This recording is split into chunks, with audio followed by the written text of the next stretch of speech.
Hello, English literature students. This is a brief introduction to the John Keats poem, Ode on a Grecian Urn.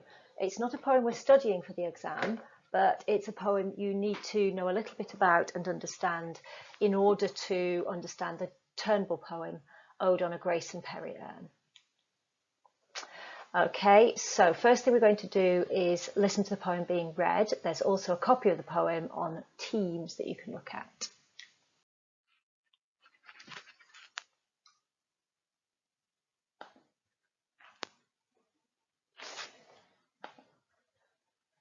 That's not going to work. You have to do that in your own time.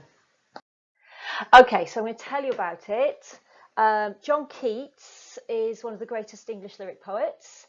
If you like poetry, I would definitely recommend reading a bit of Keats, but not successful in his own short and difficult life.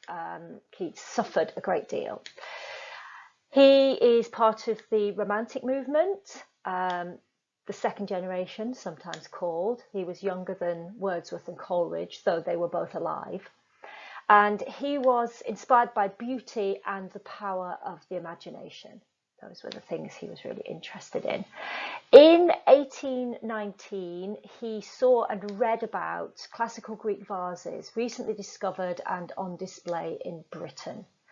And these Greek vases, Greek urns, were seen and described as the peak of art, and seen as models to be followed by artists. This won't be unfamiliar to you from thinking all the way back to Shakespeare and the Renaissance. Throughout hundreds of years, it's remained the case that people have looked to ancient Greek and Roman models as for what art should be like, and the whole of the 18th century and most of the 19th century was no different in that respect. So Keats had been to the British Museum and he'd looked at engravings in friends' books and had been inspired by the art on these Greek vases.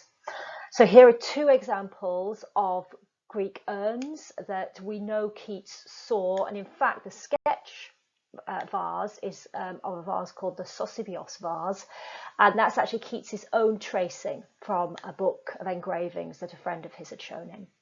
And then the second vase is the Townley vase, and Keats had seen this when it was displayed in the British Museum.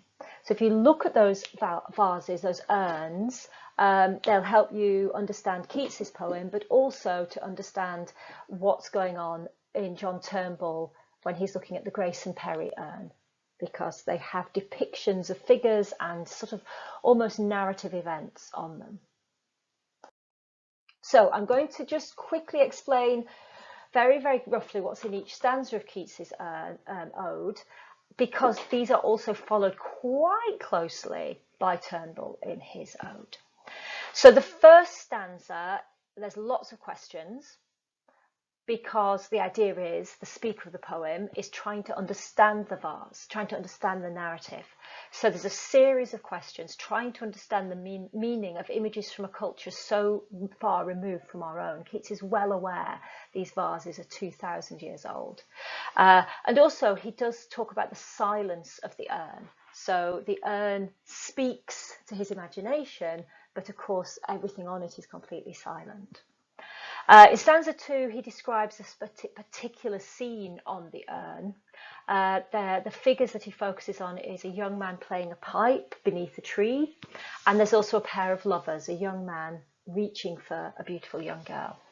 And what he mostly seems interested in is how time cannot pass. These figures are frozen in action, and so they will remain beautiful, they will remain in love, the tree will remain in leaf. Yeah, so all this beauty and happiness will continue eternally.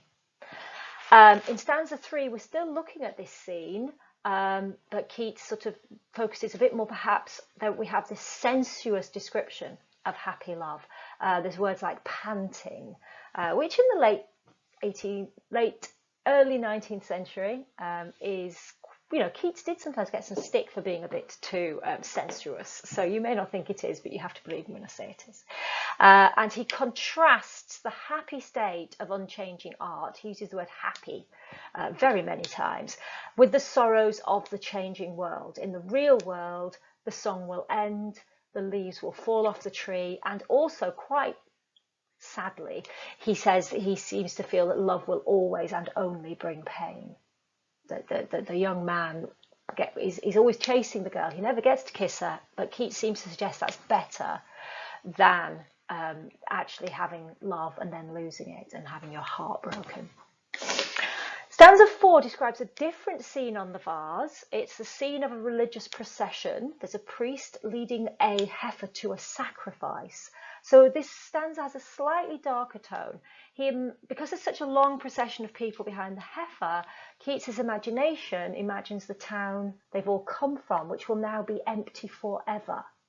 Because if you think this scene has frozen in time, their town will never have any people in it ever again, because this is the moment that's been frozen in time.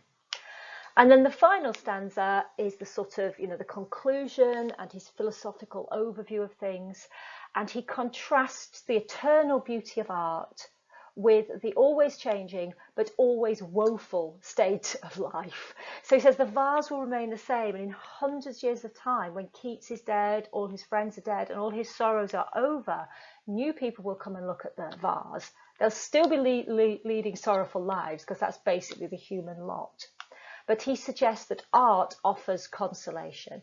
And the last line or two is very, very famous. I won't be able to remember it when I off by heart. Beauty is truth, truth is beauty. That is all ye know on earth and all ye need to know. Beauty, truth, truth, beauty. That's the aesthetic ideal. Nearly 100 years later, that's what Oscar Wilde will take on in his aestheticism. Beauty equals truth, truth equals beauty. A couple of things about the form of this poem and of the Turnbull poem. A really helpful word here is ekphrasis. Okay, it's from Greek, as you can tell, because the F is spelled with a PH. It just means description. Okay, but we can talk about having an ekphrastic poem, and both Keats's poem and Turnbull's poem are ekphrastic. A vivid description of a scene, or more commonly, a work of art. Famously in the Greek epic poem, the Iliad, Achilles has to have some new armour made for him, and a massive shield is made, and there's pages of description of this shield and all the elaborate imagery on the shield. That could even have inspired Keats's poem. Also, ekphrasis, through this imaginative act of narrating and reflecting on the action of a painting or a sculpture, a poet may amplify and expand its meaning. And I think that's possibly an interesting thing to think about with the Turnbull. Does he expand and amplify on the meaning of Grayson Perry's urn? Both of them are called odes. Ode on a Grecian Urn and then Ode on a Grayson Perry Urn. And Keats definitely follows the description of an urn we have here. Turnbull more plays with it. So an ode is a formal, ceremonious lyric poem that addresses and celebrates a person, place, a thing, or idea. So Keats wrote a whole bunch of odes. Ode to a nightingale, Ode on melancholy, and this was Ode to a Grecian Urn. So he wrote them to things. Melancholy is sort of an idea, isn't it? Yeah. Odes of the English Romantic poets. It was the English Romantic poets who really reinvigorated writing odes. They really liked them. They often address an intense emotion at the onset of a personal crisis, or celebrate an object or image that leads to revelation. And it's that second one that describes Keats's poem. Celebrates an object that leads to revelation, that final revelation at the end of the poem.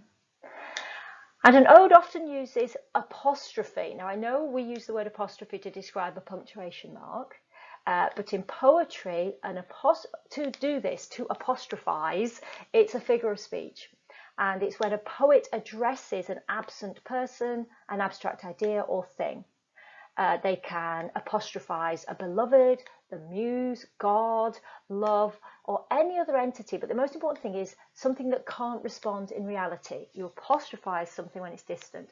And a good way to spot when it's happening is often, certainly in older poems, the writer will go, oh moon, oh my beloved. Yeah, but when they're absent.